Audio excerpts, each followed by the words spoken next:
Hi, I'm Aaron Scott, your host here at Smart Money Insights. We're all about smarter moves for a wealthier future. Let's get started.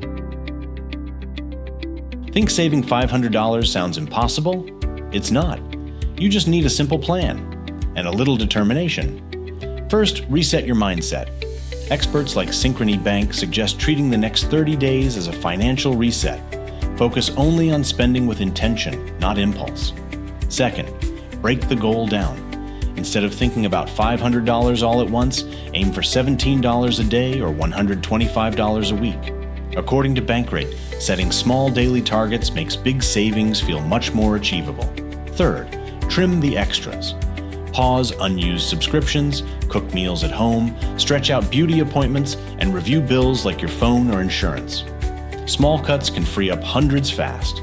NerdWallet even recommends trying a pantry challenge, using up what's already in your kitchen before buying more groceries.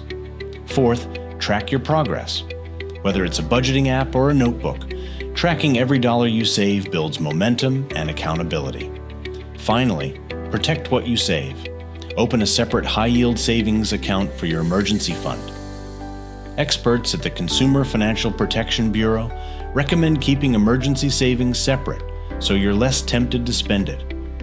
Saving $500 is more than possible. It's the first step toward real financial security and peace of mind.